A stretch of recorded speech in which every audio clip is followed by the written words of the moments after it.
milk bleb happens when the nipple pore gets blocked or clogged by a piece of skin or a small amount of hardened breast milk. It usually looks like a little white dot on the nipple, and the pain tends to be focused at that spot or just behind it. The clog might be a teeny dry clump of hardened milk or a longer string of fattier or semi-solidified milk. It can look like different things for different people. It can also be related to if you have a clogged duct or mastitis. These blebs are often caused by a shallow latch, an unidentified tongue tie or lip tie from the baby, or a combination of the two. From pumping with too large of a pump flange, it's often associated with recurrent mastitis and can also be caused by the wrong size nipple shield, where the baby is pinching the nipple through the shield.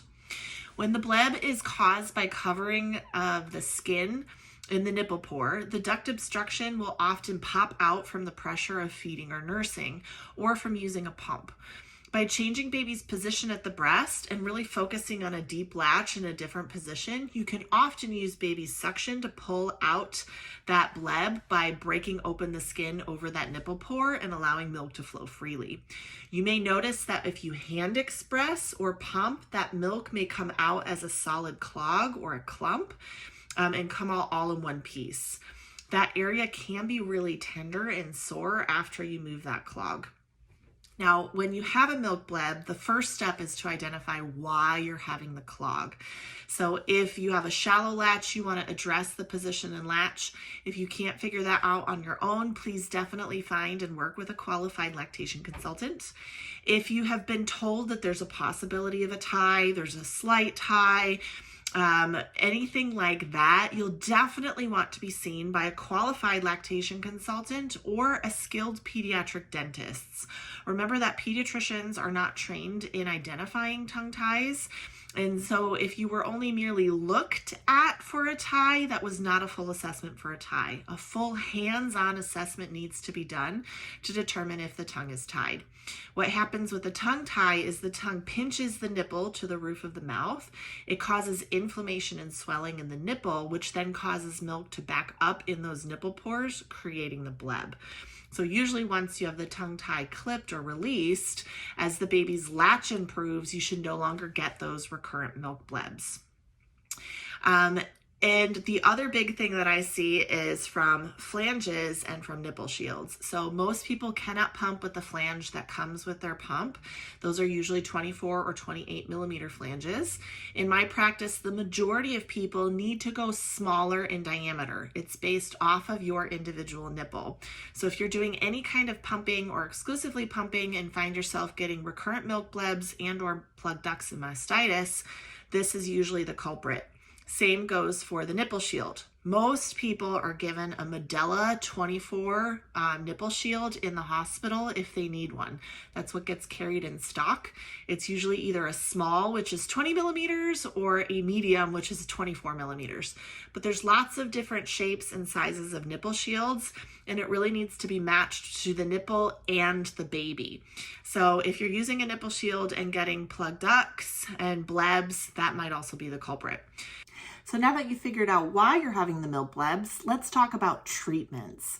So one of the first line strategies is change your position of the baby so that your baby's using their mouth in a different place on the breast to try to naturally pull out that plug.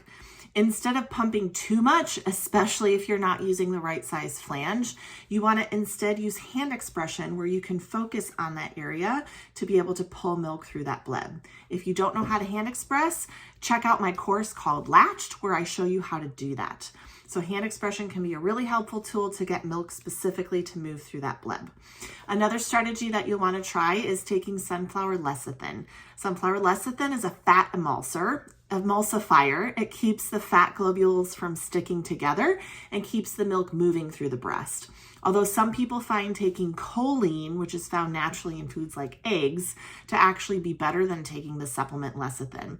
Although per the Academy of Breastfeeding Medicine, either protocol is appropriate to take when you're talking about milk blebs.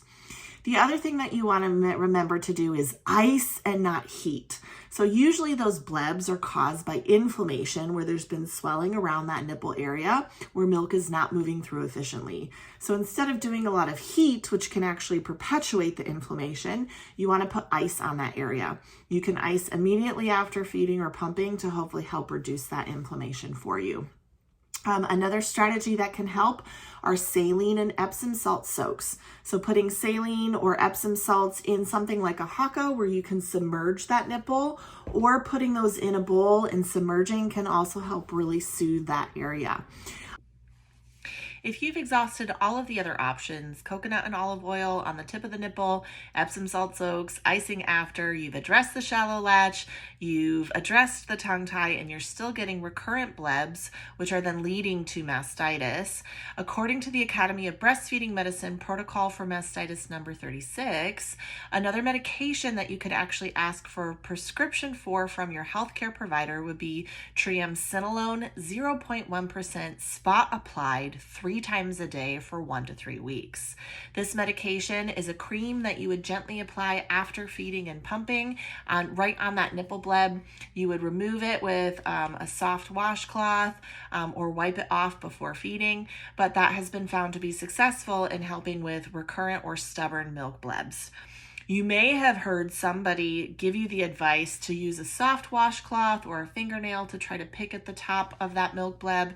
If it's just skin covering over the nipple pore, you're better off trying to use the baby in a different position to naturally pull that open during a feeding instead of trying to pick at or pop that nipple bleb. You really want to avoid using a needle to try to pick at that bleb, as it could cause an infection. You do not want to be dealing with an infection while you're trying to work on that milk bleb.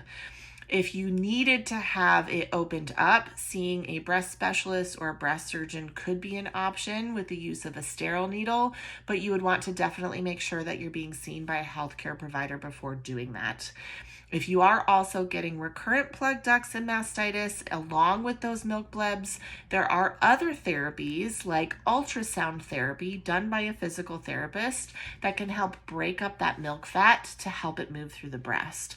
But as always, you want to find the root and address that first so that those issues don't happen again. Now you know.